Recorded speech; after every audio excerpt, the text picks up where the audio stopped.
하나님의 약속한 아브라함의 자손들이 마침내 적과 꿀이 흐르는 가나안 땅에 정착한 후에 이제 그 나라에 아직 왕정 정치가 되지 아니하는 사사시대입니다. 그러므로 친히 하나님께서 왕권을 가지고서 그 백성 이스라엘 백성을 다스리는 시대를 사사시대라고 합니다.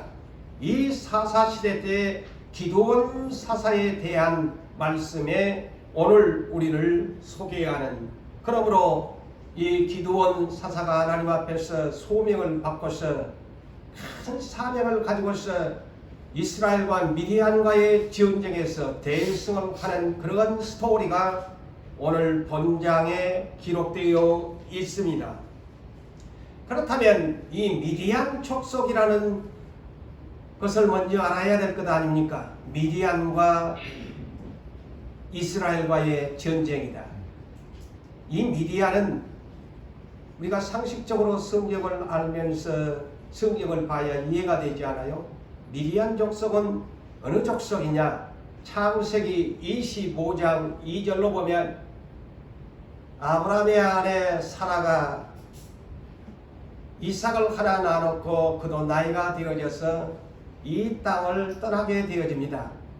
아브라함은 175세까지 살았지요. 그래서 다시 장가를 갔습니다. 그래서 후처를 얻었는데 그 후처 이름이 그두라지요. 그 그두라의 소생에서 태어난 족속이 미디안 족속입니다. 하갈로 통해서 이스마엘이라는 아들이 있는가 하면은 아브라함은 또 후처를 통해서 자녀들을 많이 낳았죠.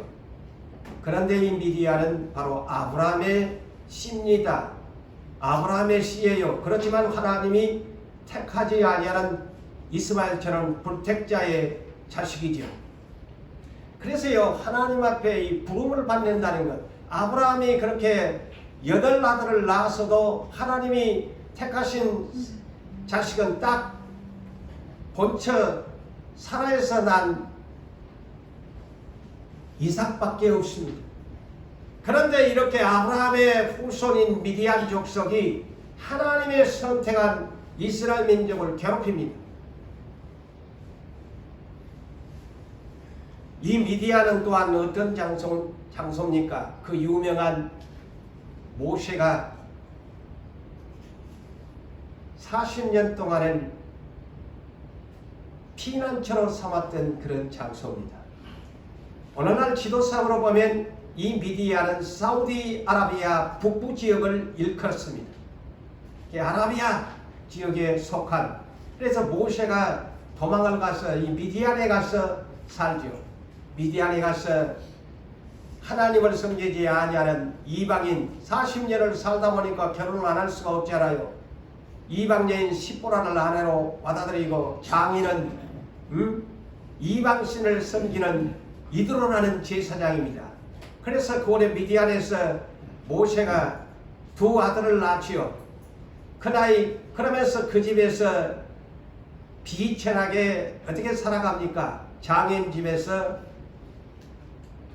양을 치는 그런 자로 40년을 모세가 살아가는데 40세에 미디안으로 피난처를 삼고 도망자의 삶을 살다가 나이가 벌써 40년이 차서 80세에 그때 양을, 처갓집의 양들을 이끌고 호렙산 근처를 머물고 있을 때 하나님께서 가시떨기 가운데서 모세야 모세야 부르시면서 모세 나이 80세 미디안 광야에서 하나님께 단련을 받는 중에 80세의 모세가 부름을 받는 장소가 이 미디안입니다. 그런데 이 미디안이 기드온 사사시대 때에 정말 가시같은 족속이었어요. 이스라엘 민족이 가나안 땅에 와서 농사를 짓고 모두 다 열심히 일을 해서 잘 살고 싶은데 이 미디안이 족속이 이스라엘 민족을 괴롭혔습니다. 노략질을 한 것입니다. 농사를 지놓기만 하면 와서 약탈을 해서 이 사사기 6장을 보면 이스라엘 민족이 미디안 때문에 궁핍했더라. 얼마나 못된 짓을 했던지. 그래서 이스라엘 백성들이 하나님께 부르짖었어요. 여호와께 부르짖으니까 하나님이 바로 기드온을 사사로 소명합니다. 그래서 기드온에게 이 미디안의 이 족속들을 멸하시려고 가장 먼저 백성들의 부르짖음에 기드온을 하나님께서 부르시고 기드온을 만나서 하나님이 대화 가운데 먼저 기드온에게 이런 제안을 합니다. 너희 아버지가 바알 제단의 제사장이다. 네가 살고 있는 이 성 중에는 바알의 신당과 제단과 또 바알의 아내가 되는 아세라 목상을 이렇게 둘이 항상 그 민족이요 바알과 아세라는 뗄 수 없는 그런 관계 속에서 바알은 남자신이고 남편신이고 아세라는 아내신이잖아요. 그래서 하나님이 이 기드온에게 그 바알 제단을 파괴하고 아세라 신도 목상도 찍어버리라. 그래서 몰래 밤에 여러 사람들이 보고 자기 아버지가 볼까 싶어서 밤에 가서 그 성중의 사람들이 섬기는 바알 제단을 파괴하고 아세라 목상을 찍어버렸습니다. 그래서 오늘 본문 1절에 여룹바알이라 하는 기드온, 그럼 1절에 여룹바알이라는 이 내용을 알아야 될 것 아닙니까? 그래서 제가 설명하는 겁니다. 여룹바알이라는 말은 하나의 이 사람의 이름은 기드온인데 닉네임이 붙어진 것입니다. 이 여룹바알이라는 이 이름이 왜 붙여졌느냐? 바알의 제단을 파괴하였으므로 바알이 이 기드온과 더불어 다투게 될 것이다 라는 이름의 뜻이에요. 그래서 여룹바알이라는 기드온이 그래서 좋은 이름을 붙였잖아요. 여룹바알, 바알을 파괴하는 자, 바알과 다투는 자, 그런 뜻입니다. 그래서 여룹바알이라는 이 기드온이 하나님께 미디안 전쟁의 선봉장으로 수장으로 먼저 하나님이 소명합니다.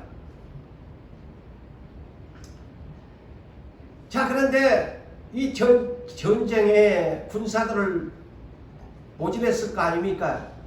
그런데 32,000명이나 기드온 사사에게 군사가 따르게 됐습니다. 자, 기드온을 1차적으로 소명하신 하나님이 그때는 사사신 하나님이 왕이 없던 시대니까 하나님이 왕권을 가지고 통치하는 이스라엘 시대, 이 시대가 그래서 사도 시대가 아닙니까? 그래서 하나님께서 기드온에게 하나님의 마음속에 32,000명이 많다. 여러분 전쟁을 내면 군인이 많아야 굉장히 유리하잖아요. 하나님의 생각은 그래서 사람의 생각과 항상 다르다는 것을 우리 예수 믿는 여러분들 아셔야 돼요. 내 생각과 하나님의 생각은 같을 것이다 하면 착각할 때가 많습니다. 근데 하나님의 생각에서는요 언제나 우리 생각하고 전혀 다릅니다. 그러니까 하나님이 32,000명의 군사가 기드온을 따르고 있는 것을 보고서 하나님이 오늘 본문 2절을 보니까 기드온아 너를 따르고 있는 군사가 너무 많다. 그 어찌 보면은 정말 말도 안 되는 것이죠. 한 사람이라도 더 와야 미디안과 그 못되게 노략질을 하고서 이스라엘 군기밖에 만들어버리는 그 도둑놈의 미디안 족속을 한 사람이라도 군인이 있으면 더 의지가 되고 힘이 될 것인데 하나님은 기드온아 이를 따르는 군사가 너무 많다. 그러므로 내가 그들의 손 곧 32,000명의 손에 미디안을 넘겨주지 아니할 것이다. 이는 왜 그러느냐? 하나님이 인생의 마음을 아시니까 그래요. 아까도 우리 장로님 기도하셨지만 바로 이 대목입니다. 내 힘과 내 능력. 하나님이 가장 싫어하는 내용입니다. 아무리 예수를 믿고 여러분이 부자로 살고 건강하게 살도 내가 부지런히 내가 운동을 내서 내 육체가 건강하다. 하나님이 볼 때는 저놈이 내가 건강 중인데 지가 열심히 운동해서 건강했다고 하네. 하나님이 싫어합니다.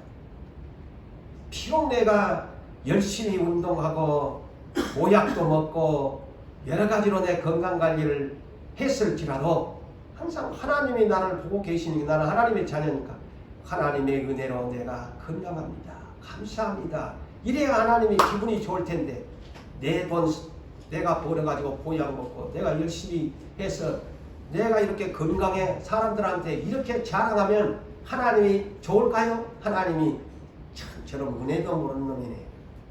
다 지가 했다고 하네. 그런 사람 하나님이 대단히 싫어해요. 그래서 오늘 본문에도 32,000명을 걸러냅니다. 왜 걸러내느냐? 이는 이스라엘 민족이 나 하나님을 거슬러 스스로 말하기를 내 손이 나를 구원하였다 할까 함이라. 32,000명이 힘써 싸워서 미디안을 이겼다고 할까 이렇게 말할 것을 미리 알고 32,000명을 걸러냅니다. 한마디로 자랑하는 인생, 무엇 좀 하고 나면은 내가 했다고 하는 것, 내가 잘못했을 때는 언제나 남의 탓이고, 뭐 하나 이뤄놓으면은 내가를 항상 애치니까 하나님이 싫어합니다. 자랑하는 것, 곧 다시 말하면 자기 스스로 자고하는 것, 높이는 마음, 하나님을 섬기는 사람이 하나님께 영광을 돌려야 되는데 자기가 영광을 받으려고 하는. 그래서 여러분 마태복음 6장에도 구제하는 것, 기도하는 것, 사람에게 보이려고 자랑하면 그 상 없다고 그러잖아요. 아무리 그 사람이 많은 사람에게 내가 땀 흘리고 수고해서 많은 사람을 구제하고 도와줬어도 내가 동네에다가 교회에다가 나팔을 다 불어버리면은 하나님이 나중에 나 갔을 때 네 보물이 땅에가 하늘에 많이 쌓았네 할까요? 없다고 했습니다. 우리 성경대로 예수를 믿으셔야 합니다. 입으로 나발 다 불어버리면은 하나님 나라에 저축된 것 저금 통장 하나도 없습니다. 자기가 영광을 받았기 때문인 것입니다. 우리는 이 고난 가운데 자랑할 거 있어도 주여 나를 입에서 근질근질 할지라도 내가 아직도 이 자랑하고 싶은 생각이 있는 것은 아직도 내가 연단이 부족하구나 그렇게 생각하십시오. 막 입에서 우쭐대고 싶고 자식 자랑, 마누라 자랑, 남편 자랑 막 자랑하고 싶어도 참으세요. 하나님께 하고 싶으면 하나님께 내 자식을 이렇게 만들어 주셨습니다 라고 자랑하시. 그러면 그것이 하나님 앞에는 하나님이 얼마나 뿌듯하고 정말 저놈 내가 부른 것 내가 정말 잘한 거야.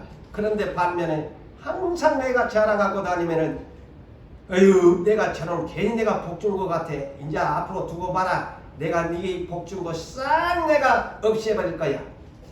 이런 사람이 되면 안 되지요.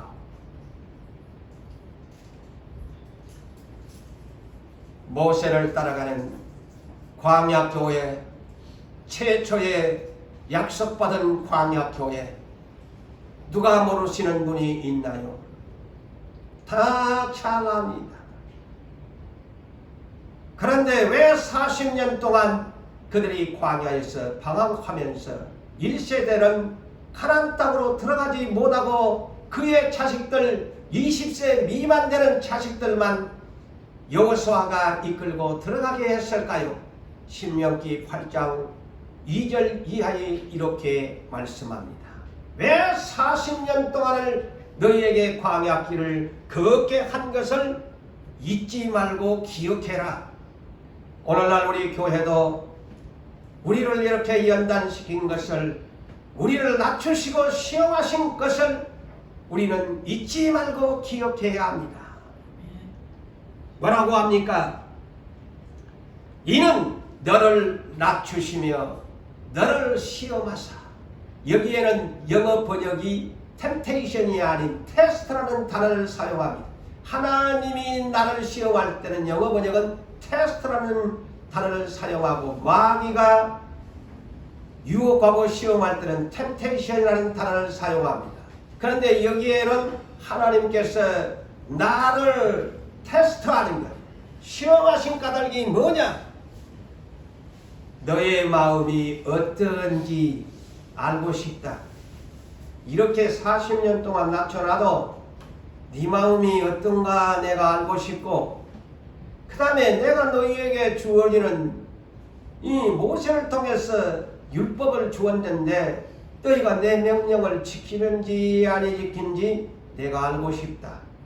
하나님 알고 싶다는 겁니다. 행동의 액션을 보고 싶어 하신 것입니다.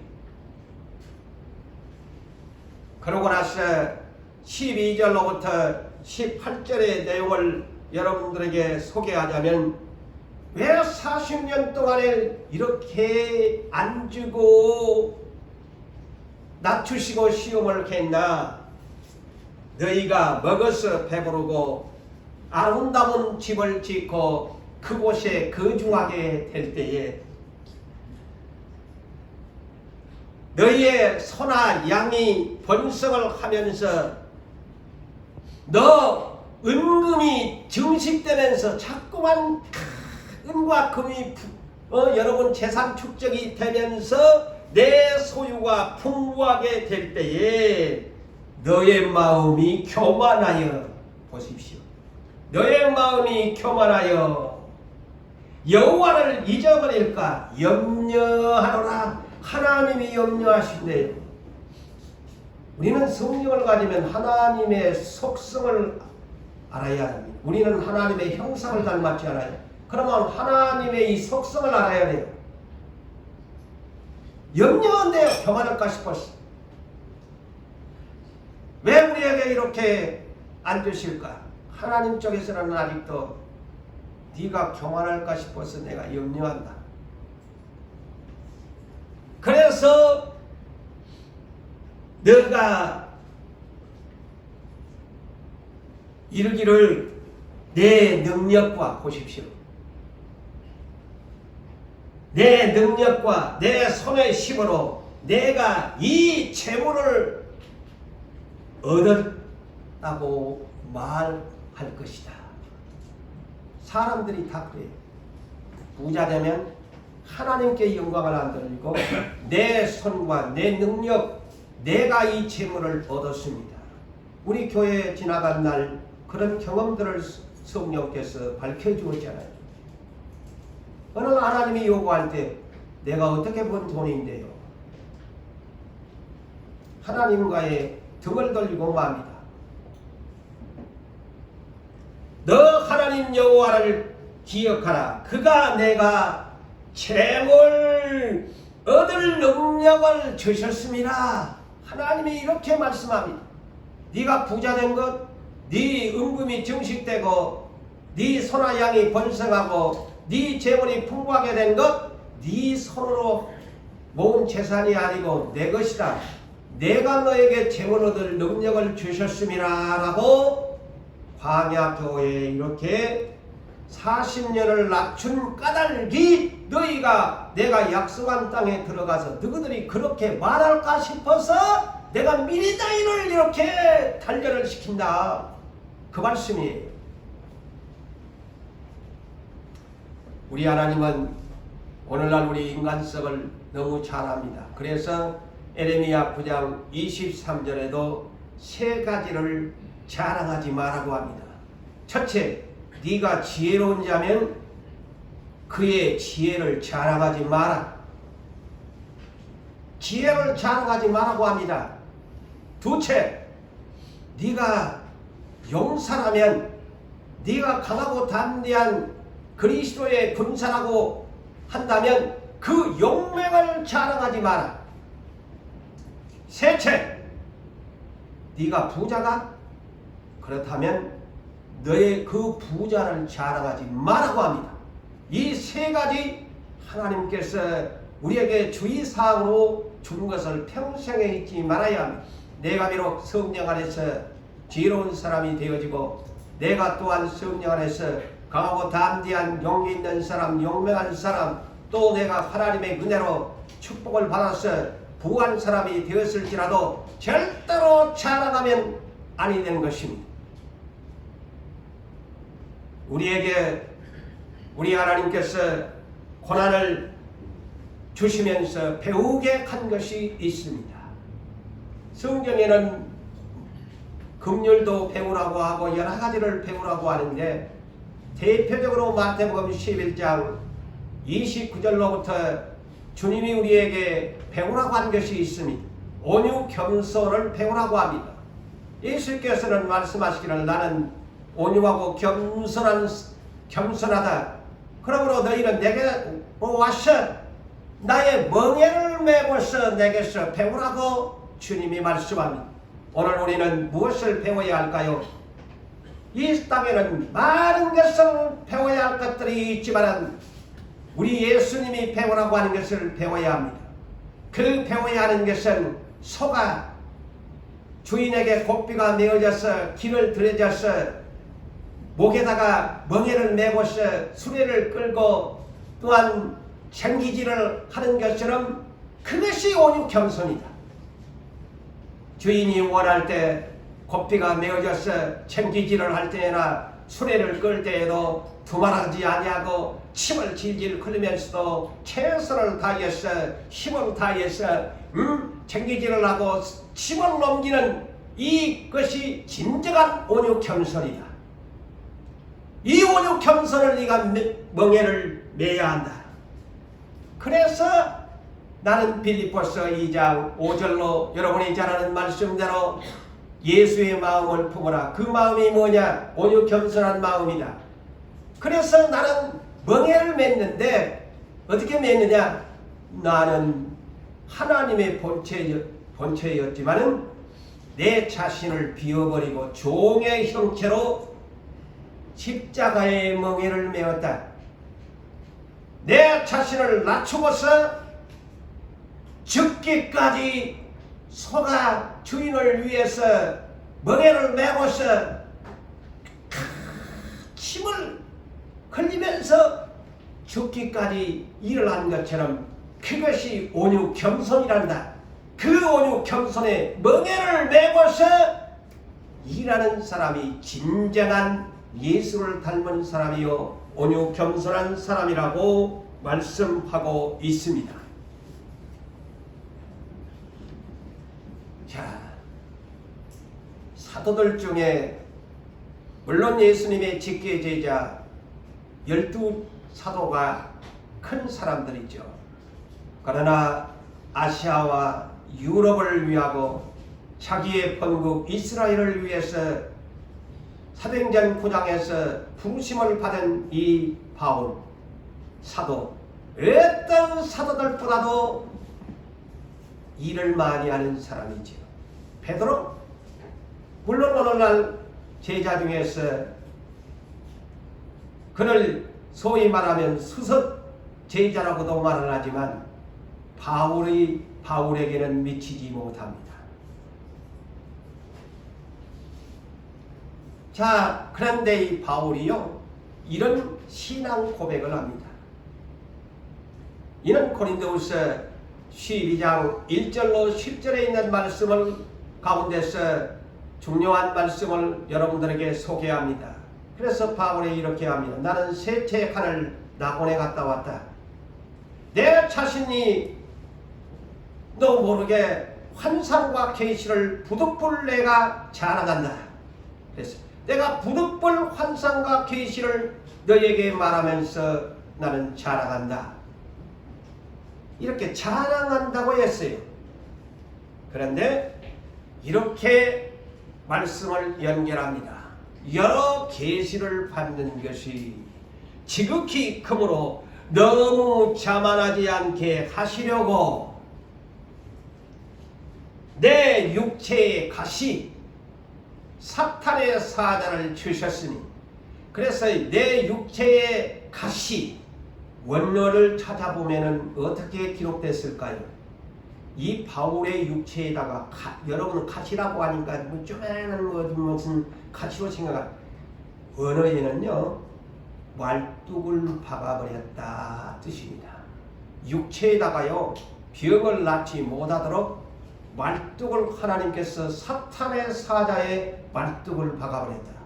그래서 이는 자기 자신을 표현할 때 내 육체의 가시 곧 사탄의 사자를 주셨으니, 이는 자 이렇게 큰 은혜를 하나님은 주신 만큼 그 육체는 행복하지 못했습니다. 그 육체에는 사탄의 말뚝의 가시를 박아버렸습니다. 그래서 이는 나를 쳐서 왜 이렇게 사탄의 사자를 내 육체에 말뚝을 박아버렸을까? 나를 자만하지 않게 하려 하시리라. 이것이 나에게 떠나기를 위해서 하나님께 세 번을 간절하게 주여 내 육체를 고쳐주시옵소서, 어찌하여 내 육체에 약한 것들을 주어서 내가 이 질병을 가지고 살아갑니까?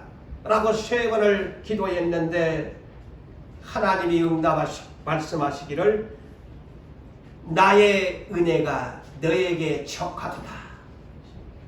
왜 척하냐? 이는 너의 능력이, 나의 능력이, 하나님의 능력이 너의 약한 데서 온전하여 지니라. 보십시오. 자랑 못하게 완전히 하나님이 그 안에 있는 모든 것을 앗아가 버립니다. 하나님의 진정한 일꾼은 자랑이라는 두 글자 없어야 됩니다. 자만, 자고, 교만, 이 두 단어는 입 밖에서 내지 말아야 되고 마음속에서 불쑥불쑥 올라오서는 아니 됩니다. 하나님 앞에 크게 쓰인 만큼 하나님은 바울을 이렇게 육체를 낮추고 깨트려 버렸습니다. 그러므로 바울은 이렇게 고백합니다. 족하다고 하니까 어떻게 하나님 안 고쳐줍니까? 이런 몸뚱아리를 가지고 무슨 복음을 전하라고 합니까? 할 수 있지 않아요? 그런데 그 말씀 한마디에 아멘하고 그러므로 도리어 크게 기뻐했다. 이것이 믿음이에요. 크게 기뻐했다. 우리 같았으면 불평하죠. 뭔 이런 몸뚱아리를 가지고 사도로 부름받아서 아시아나 유럽 쪽으로 나가라고 합니까? 그는 첫째 눈을 맞았죠. 그는 갈라디아서 4장에 보면 잘 나와 있어요. 눈으로부터 여러 가지의 밝혀지지 아니하는 질병을 가지고, 그래서 항상 곁에 누가 따라다녀요? 누가복음을 기록한 의사가 끝까지 노마 감옥까지도 누가가 따라다닙니다. 그런 질병을 짊어지고 다니는 사람을 하나님이 쓰신다는 거요. 그런데 여러분 좀 몸 아프다고 바울한테 대면 할 말이 없습니다. 바울 같은 사람이 일을 했는데 그 위대한 업적을 쌓았는데 우리는 조금만 아프면은 교회 나오기 싫고 몸이 좀 하면은 못하겠다고 하고 뭐 좀 하면 바빠서 못하겠다고 하고 그러면서 욕심을 부리면서 천국에 간다는 거예요. 얼마나 어리석게 예수를 믿는 것인지 하나님의 마음도 읽지도 못하면서 예수 잘 믿는다고 자랑하시면 안 되죠. 그러면서 바울은 크게 기뻐하면서 나의 여러 약한 것들에 대하여, 이 나의 여러 약한 것들은 뭘까요? 육체의 약함을 말하는 것입니다. 육체의 질병을 가지고 있는 것들을 말하면서 나는 도리어 내 육체가 약한 것들을 자랑한다 그랬어요. 도리어 자기는 육체의 약한 것들을 자랑한다. 이는 그리스도의 능력이 나에게 머물게 하려 함이라. 그러므로 내가 그리스도를 위하여 몇 가지를 소개합니다. 이런 얘기를 들어보면 우리는 할 말이 없습니다. 이렇게 충성스럽고 사도들 중에서도 넘버원 같은 그러한 업적을 남긴 바울이 이렇게 그런 조건 가운데서, 부르심의 조건 가운데서 이런 일을 했다는 것을 하면은 우리가 지금 어렵고 힘들다고 불평하고 원망한 과연 내 신앙이 바른가? 이렇게 소개합니다. 그러므로 내가 그리스도를 위하여 여러 약한 것들과 그 육체의 약한 것들과 그 다음에 능력, 멸시받는 것, 그 다음에 궁핍하다, 가난하다, 나는 궁핍하고, 셋째는 예수 때문에 내가 박해 핍박을 받고 산다. 그 다음에 다섯째, 나는 너무 공고하고 비참하다. 그런데 이것을 나는 기뻐하노라. 그런데 나는 이것을 기뻐하노라. 이는 내가 약할 그때의 강함이라. 할렐루야. 오히려 사도 바울은 내가 약할 그때에 내가 그리스도로 말미암아서 내 안에 계시는 성령님을 통해서 나는 강한 사람이다 라고 그런 고백하고 있는 것입니다. 그는 풍부한 조건 속에서 하나님의 사역을 했던 것이 아닙니다. 육체가 건강한 조건을 가지고서 하나님의 일을 했던 사람이 아닙니다. 하나님이 넉넉하게 그에게 주면서 그래 아시아로 가서 복음을 전해라, 유럽에 가서 복음을 전해라, 그렇게 하지 않으셨습니다. 그는 그래서 빌보서 4장 너무나 여러분이 잘 아는 11절에서 13절에 그 자신을 이렇게 소개합니다. 내가 궁핍에서 이런 말을 하는 것은 결코 아니다. 다만 내가 어떠한 형편이든지 자족하기를 나는 배웠다.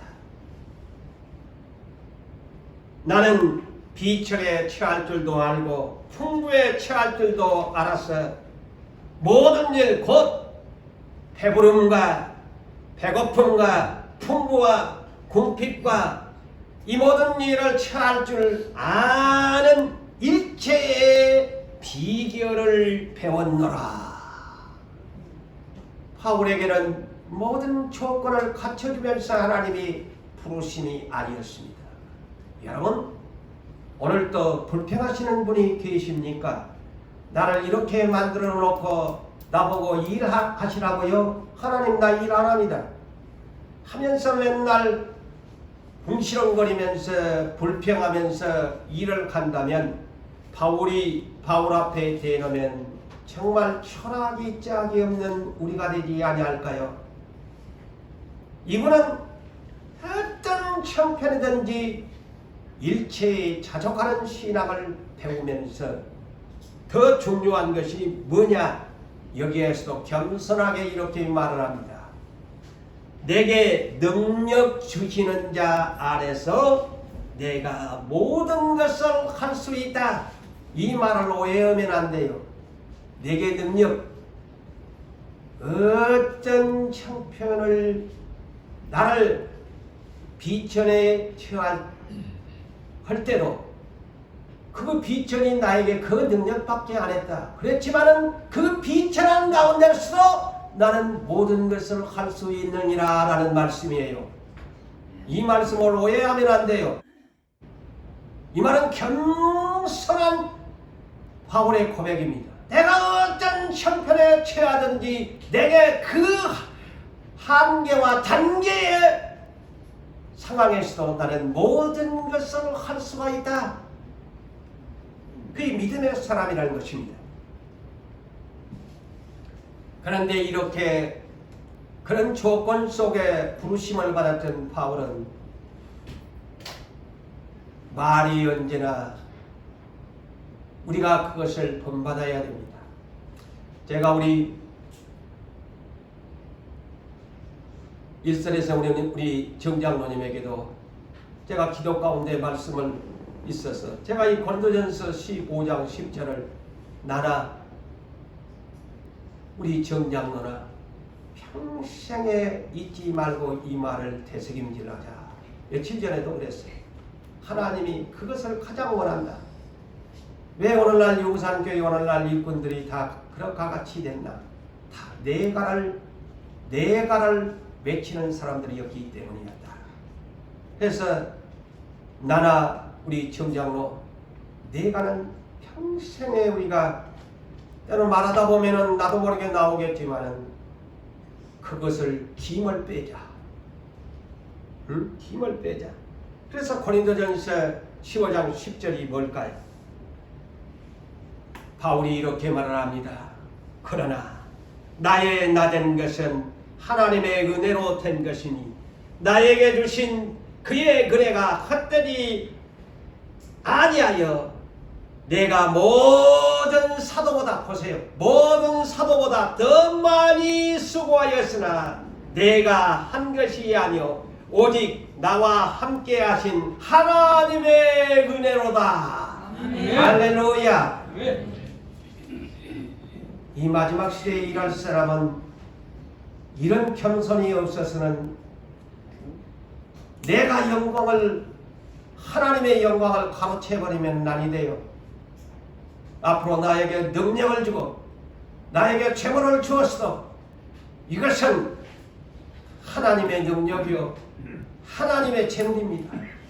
나는 주님이 나에게 주신 것 그저 하나님께 다 이처럼 드렸을 뿐입니다 라고 고백하는 그런 분들이 되시기를 주의 이름으로 축복합니다.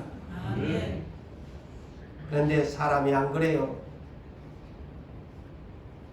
이제 여러분들이 나중에 좋은 차 굴리고 다녀보세요. 얼마나 내 자신도 모르게 벤츠를 굴리고 다닌다. 아마 어깨에 힘이 들어갈 건데요. 좋은 집에 좋은 아파트 비싼 아파트 사면 엔진이 나 모르게 목에 힘이 들어갈 것인데요.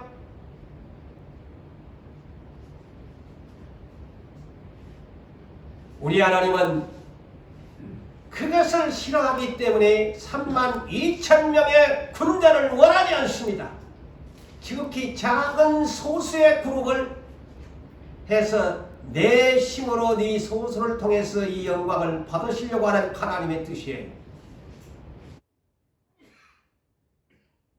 하나님의 부르심은 세상에서는 모든 국가에서나 어디 좀 대기업에서나 어디 좀 이름 좀 있다고 하는 그런 데에서는 인선을 어떻게 합니까? 다 예목 중심입니다. 다 예목 중심이죠. 능력 중심이고 스펙 중심이고 또 가문 이왕이면 문벌 좋은 아니면 학관 이 모든 것을 세상에서는 그것을 인선 작업의 필수적인 조건으로 사용합니다. 그렇지만 하나님은 어디 성경을 봐도 하나님은 절대 예물을 보시지 않습니다.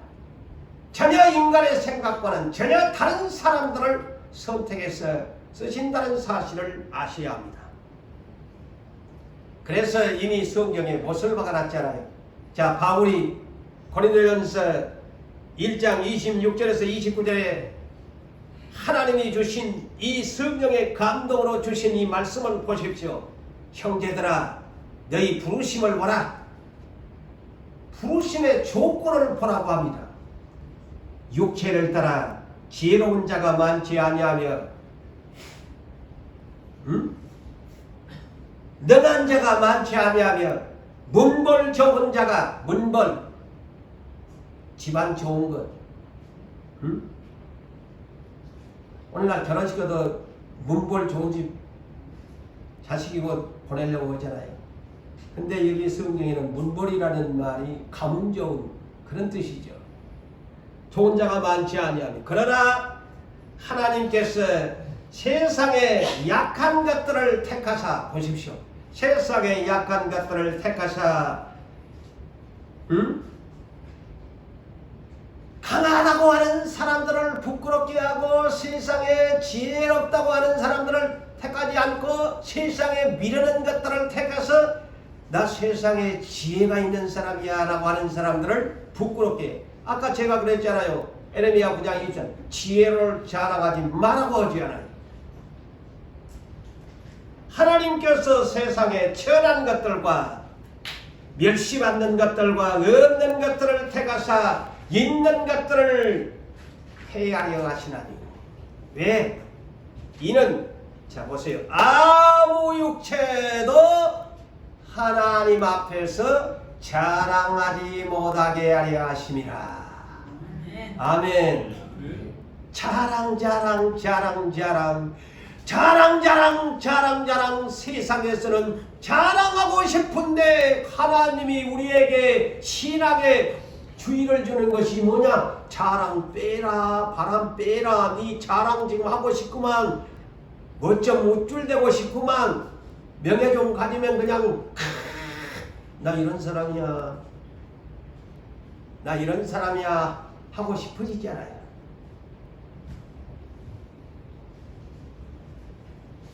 하나님이 아브라함 그 믿음의 조상 그가 뛰어난 사람이었나요? 에? 그 믿음의 조상 우리가 부러워하고 존경에 맞는 아브라함 물론 노아의 세대 후예로서 그런 선택받은 걸로 자랑할 수 있겠지만 아브라함요 그의 아버지 테라가 우상 만들어서 팔아먹는 집안이요. 그가 머무는 것은 오늘날 문명의 발상지 메소포타미아 문명 발상지의 갈대아 우르 그 지역에 사는 사람을 하나님이 우상의 집에 있는 아브라함을 불러가지고 그렇다고 아브라함이 자식을 순풍순풍 잘나는 마누라를 얻었나? 아니요. 하나님이 그냥 일부러 딱 태를 막아보니까 자식도 못난 무자한 사람을 하나님이 부르셨다는 것. 가나안 땅을 네게 주어 앞으로 너에게 하늘의 별처럼 네의 자손을 줄게. 하나님은 이런 사람을 불러서 왜 하필이면 전하는 사람들을 오지 왜 이런 사람들을 자식도 못난 사람을 불러서 약속을 하나? 모세가 태어난 시기는 난세에 태어났습니다. 바로가 히브리 민족이 번성하니까 산의 아이들을 다 죽여버리라 명령하니까 모세도 태어나자마자 갈대상자 아그들이 우글거리는 나일강가에 갈대상자에 석 달 만에 100일이 되자 버려진 그런 인생에 불과합니다. 그렇지만 하나님이 그를 쓰기 위해서 버려진 인생을 바로의 공주의 아들로 양자로 삼아서 그가 40년 동안 그 이집트 문명에 찬란했던 이집트 문명의 왕족으로 사는데 그대로 사용합니까? 철저하게 아까 제가 얘기했잖아요.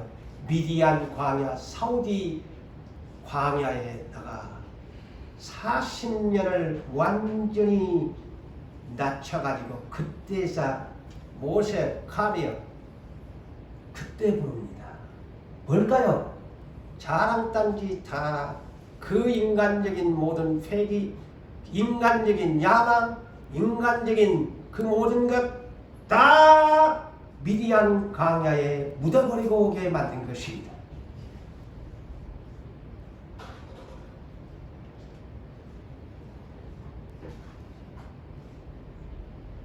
사랑하는 성도 여러분, 천국에 우리는 소망을 가지고 살아가는데요. 천국에 들어가려면 정말로 겸손해야 들어갑니다. 교만한 사람은 하나님이 싫어합니다. 교만한 사람은 야고보서 6장에 물리치신다. 겸손한 자에게 은혜를 주지 교만한 자에게는 내가 물리친다. 교만의 대장이 누구냐? 마귀거든. 마귀 따라다니는 사람, 자랑하고 교만한 사람, 마귀 따라다니는 사람이에요. 그런데 예수 따라다니는 사람은 예수처럼 온유하고 겸손한 사람이야. 아시겠죠?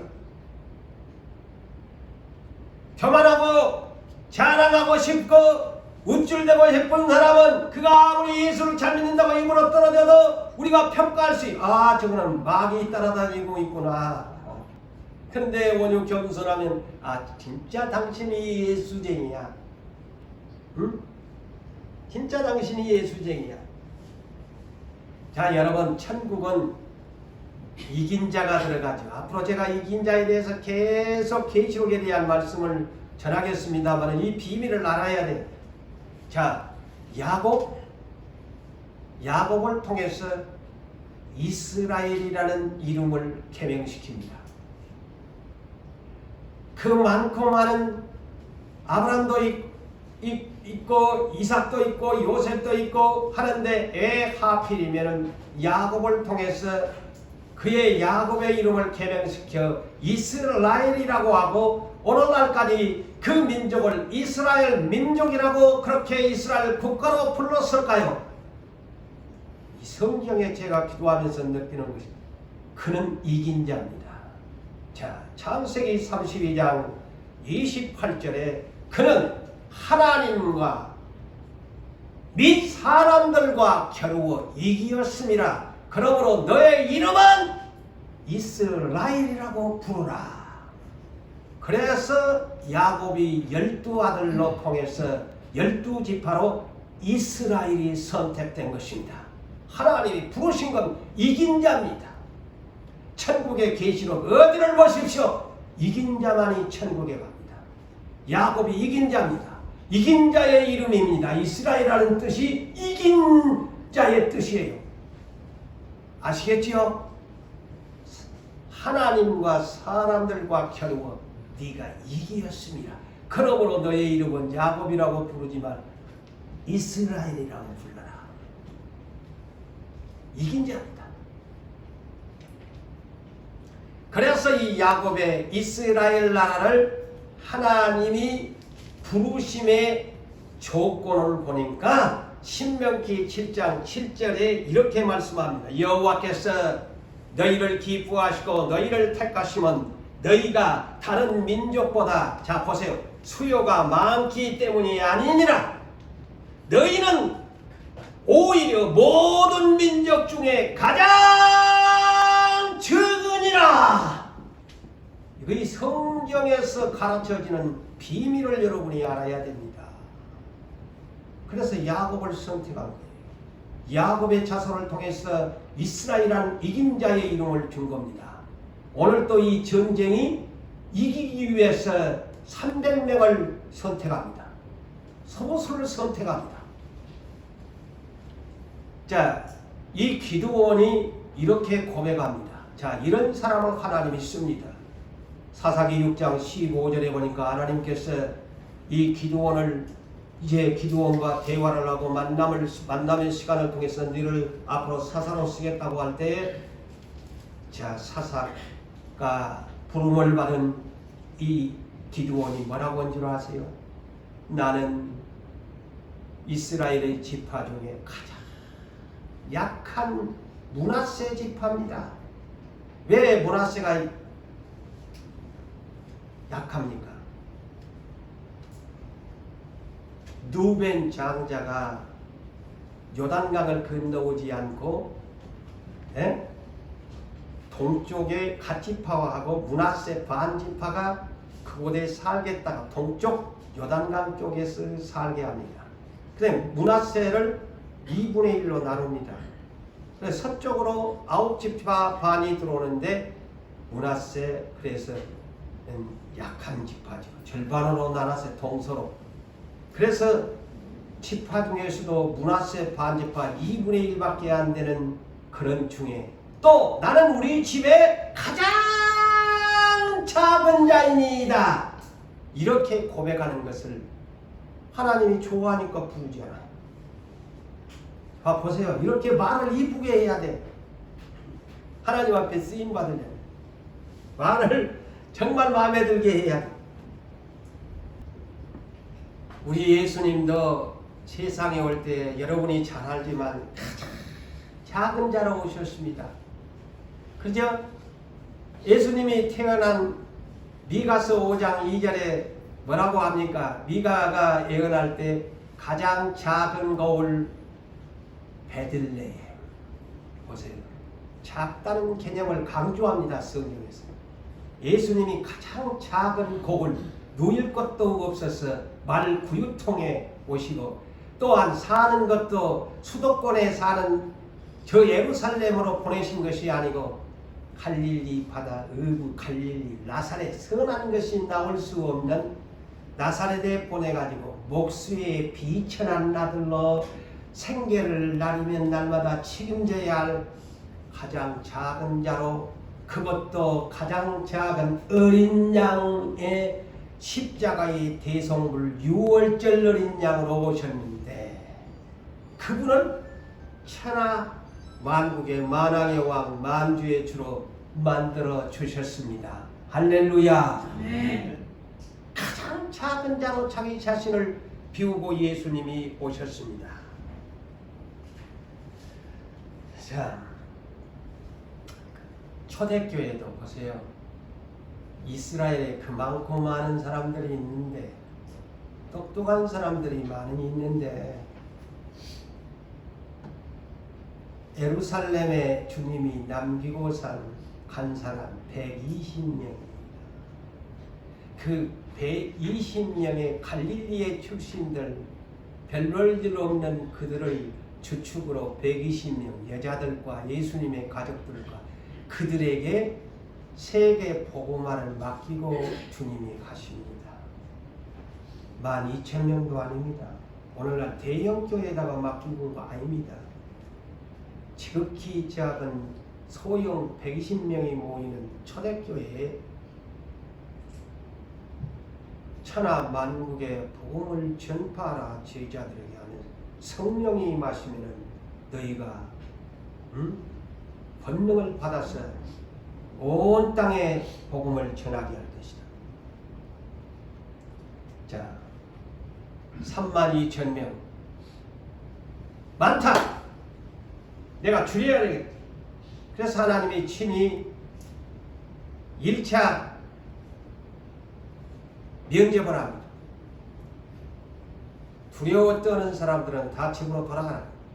아이고 32,000명이 이때라 싶어가지고 22,000명이 떠나갑니다. 보세요.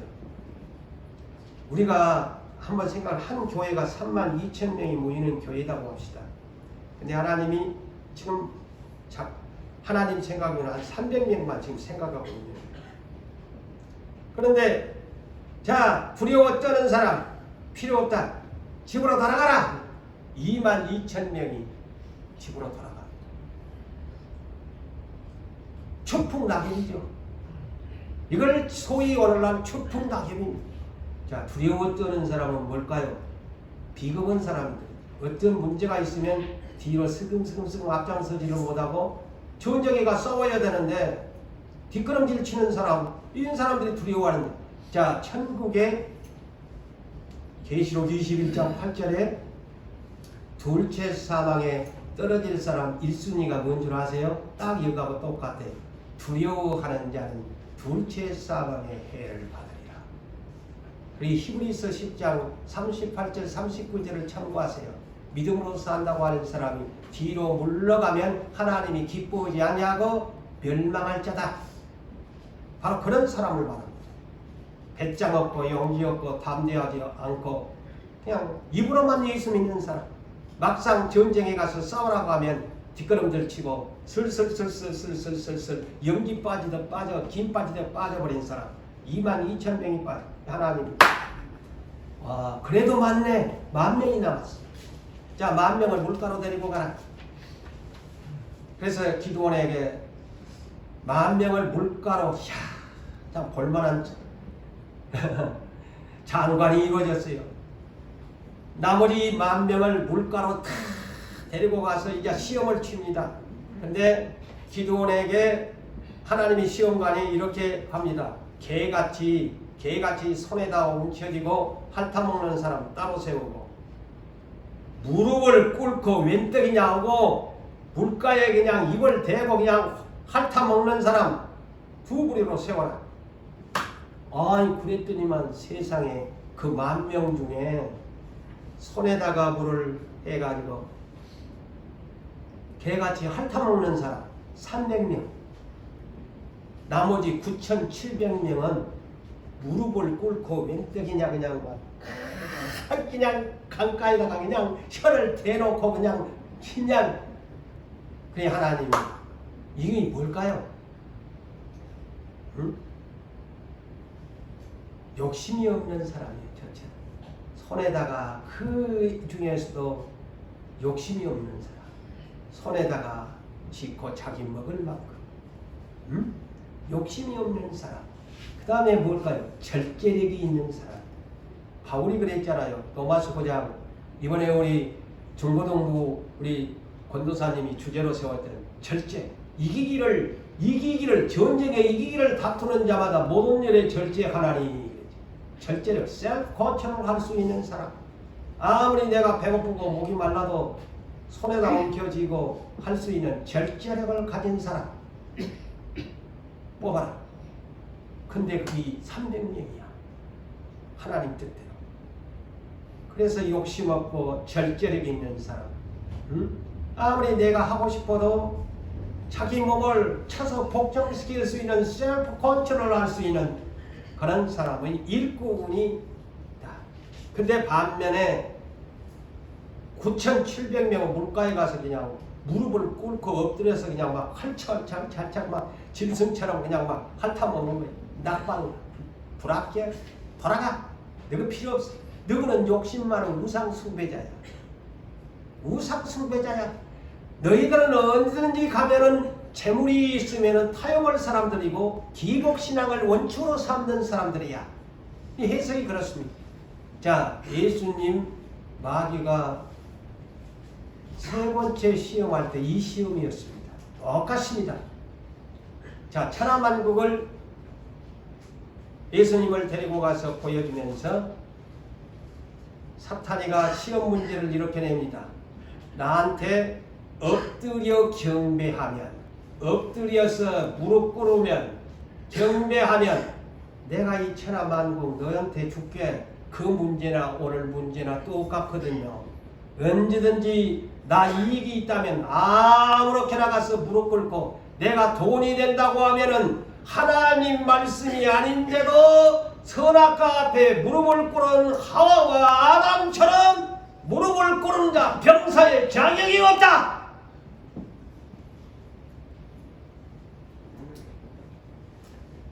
이 사람들을 300명을 하나님이 불러서 하나님이 쓰신 겁니다.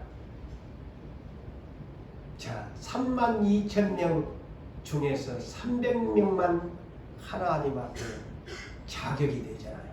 야, 계산을 해보니까 107대 1이야. 32,000명 중에 300명으로 뽑힌 사람이 반올림을 해서 107대 1을 뚫고 300명이 뽑혔어요. 300명이 그냥 뽑혀는 전혀 세상 사람들이 추구하는 그런 인선작업이 아니었어요. 하나님이 원하는 인선작업이야. 욕심 없는 사람, 절제력이 있는 사람, 두려움이 없는 믿음이 있는 사람, 이 거의 하나님 부르심의 조건이었어요.